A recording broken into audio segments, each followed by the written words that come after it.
آسان درس قرآن.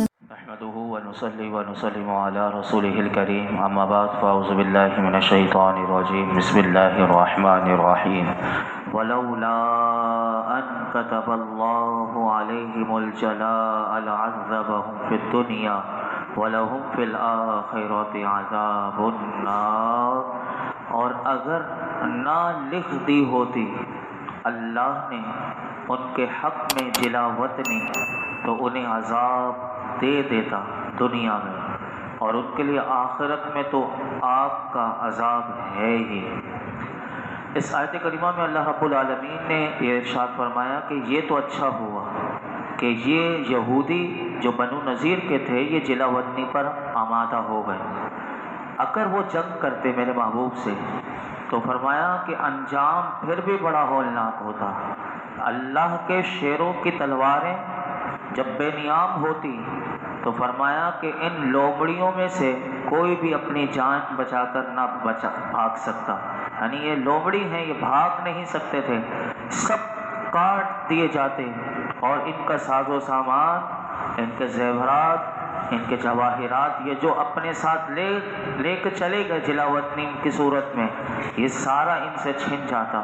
اور انہوں نے جلا وطنی کو قبول کر کے اپنے آپ کو بچا لیا. لیکن فرمایا کہ یہ تو دنیا میں ان کے لیے اللہ کی طرف سے ایک عذاب ہے، لیکن فرمایا آخرت میں جہنم کا ایندھن تو انہیں بننا ہی پڑے گا. یعنی یہ آخرت میں جہنم کا ایندھن ہی بنیں گے اور آگ ہی ان کا ٹھکانہ ہوگی. یاد رکھیے گا، وطن سے نکال دینے کے لیے دو لفظ استعمال ہوتے ہیں، اخراج اور جلا. یہاں لفظ آیا جلا. اخراج کا مطلب بھی ہوتا ہے نکلیے، ایگزٹ جسے کہتے ہیں کہ نکلیے. یہ دو لفظ آتے ہیں. اب اس میں فرق کیا ہے؟ اس میں دو طرح کا فرق ہے. اگر کسی کو بال بچے سمیت ملک بدر کر دیا جائے تو اس کو جلا کہتے ہیں. یہ قرآن نے یہی لفظ استعمال کیا. اور اخراج کا لفظ بھی اس وقت استعمال ہوتا ہے کہ جب کسی کو تنہا ملک بدر کر دیا جائے تو اسے بھی اخراج کہتے ہیں. نیز علماء کہتے ہیں جلا کا لفظ اس وقت بھی استعمال ہوتا ہے کہ جب ایک جتھا اور جماعت کو ملک سے نکالا جائے تو اس وقت جلا کا لفظ ہوتا ہے. لیکن اخراج کا لفظ جماعت اور فرد واحد کے ملک بدر کرنے کے لیے بھی استعمال ہوتا ہے. یہ دو طرح کا فرق ہے. اسی طرح اللہ رب العالمین نے آگے ارشاد فرمایا ذالک بأنہم شاقوا اللہ ورسولہ ومن یشاق اللہ فإن اللہ شدید العقاب. یہ سزا اس لیے دی گئی کہ انہوں نے مخالفت کی تھی اللہ اور اس کے رسول کی، اور جو اللہ کی مخالفت کرتا ہے تو فإن اللہ شدید العقاب، تو اللہ عذاب دینے میں بڑا سخت ہے. اس آیت کریمہ میں ارشاد فرمایا کہ جو مصیبت، جو یہ تکلیف یہودیوں کو اٹھانی پڑی اور وہ ہنستے بستے رستے گھروں سے انہیں کان پکڑ کے انہیں نکال دیا گیا، اس کی وجہ یہ ہے کہ وہ اللہ اور اس کے رسول کی مخالفت پر کمر بستہ ہو گئے تھے اور نافرمانی کو اپنا وتیرہ بنا لیا تھا. فرمایا کہ سن لو کہ جو بھی اس جرم کا ارتکاب کرے گا کہ میرے رسول کی مخالفت کرے گا، نافرمانی کرے گا، فرمایا اس کا انجام ظاہر ہے، اور اللہ تعالیٰ اس کو ایسی شدید سزا دیتا ہے کہ اس کا نام و نشان بھی پھر باقی نہیں رہتا. یہی اس آیت کریمہ میں پیغام دیا گیا. آگے ارشاد فرمایا ما قطعتم من لینۃ او ترکتموها قائمۃ علی اصولها فبإذن اللہ ولیخزی الفاسقین. جو کھجور کے درخت تم نے کاٹ ڈالے یا جن کو تم نے چھوڑ دیا کہ کھڑے رہیں اپنی جڑوں پر، تو یہ دونوں باتیں اللہ کے اذن سے تھیں تاکہ وہ رسوا کرے فاسقوں کو. مسلمانوں نے جب ان کی آبادی کا محاصرہ کر لیا یہودیوں کی، تو اس کے ارد گرد کا علاقہ کھجور کے باغات سے بھرا ہوا تھا۔ ان کے قلعوں کے نزدیک ایسی کوئی کھلی جگہ نہیں تھی کہ جہاں مسلمان صحابہ جو تھے وہ صف آراستہ کر کے ان پر حملہ کر سکیں۔ اس لیے بعض مقامات پر کھجور کے جو درخت تھے انہیں کاٹ دیے گئے، اور جو درخت لڑائی میں تکلیف نہیں دے رہے تھے ان کو باقی رہنا دیا گیا۔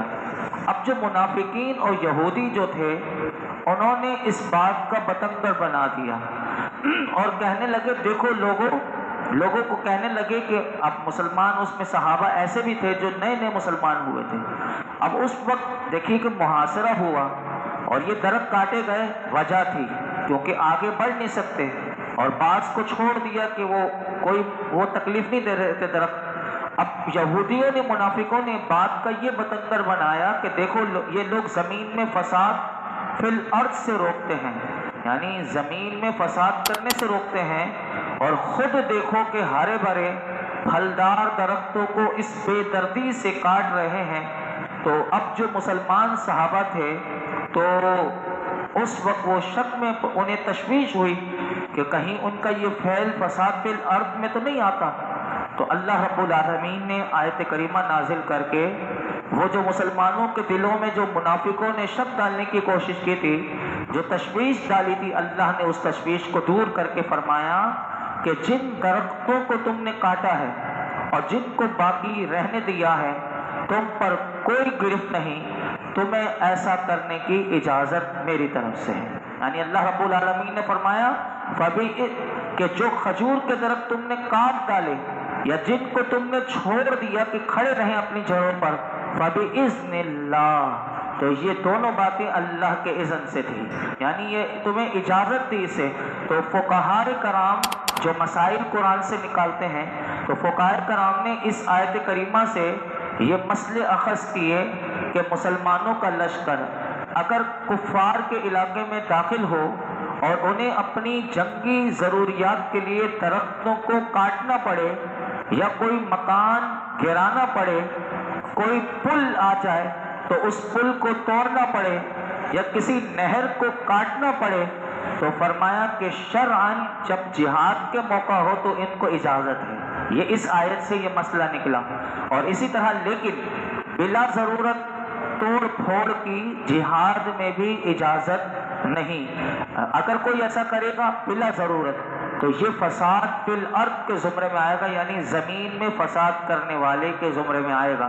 حضرت صدیق اکبر رضی اللہ تعالیٰ عنہ کے زمانے میں آپ نے جب اسلامی لشکر کو غزوہ موتا کی طرف روانہ کیا تھا، تو اب دیکھیے مجاہدین کو لشکر اسلام امیر المؤمنین سیدنا صدیق اکبر کیا ہدایات دیکھ رہے ہیں۔ یہ ہے مسلمانوں کی جنگیں کہ صرف سامنے والے کو تباہ و برباد کر دیں اور اپنا وہ اثر و رسوخ وہ جما لیں، یہ اسلام کا مطلب نہیں۔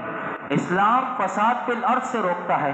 اب دیکھیے کہ غزوہ موتا میں صدیق اکبر بھیج رہے ہیں تو مجاہدین کو تنبیہ بھی کر رہے ہیں اور انہیں ہدایات دے رہے ہیں کہ دیکھو غزوے میں اگر کوئی پھلدار درخت ہو تو ان کو نہ کاٹنا، فصلوں کو خراب نہ کرنا، بستیوں کو نہ اجاڑنا، انتہائی جنگی ضروریات کے لیے اگر ضرورت پڑ جائے تو تمہیں ایسا کرنے کی اجازت ہے۔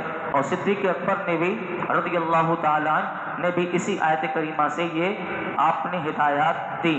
اب اسی آیت میں آپ دیکھیں کہ ایک جملہ اور آیا، فرمایا وَلِيُخْزِيَ الْفَاسِقِينَ، تاکہ وہ رسوا کرے فاسقوں کو۔ کیسے رسوا کرے؟ اب دیکھیے سنیے، مفسرین فرماتے ہیں کہ ان درختوں کو کاٹنا اور ان کو یوں ہی سلامت رکھنا، دونوں کا مقصد یہ تھا کہ یہودی فاسقین کی ذلت ہو، یعنی تذلیل ہو۔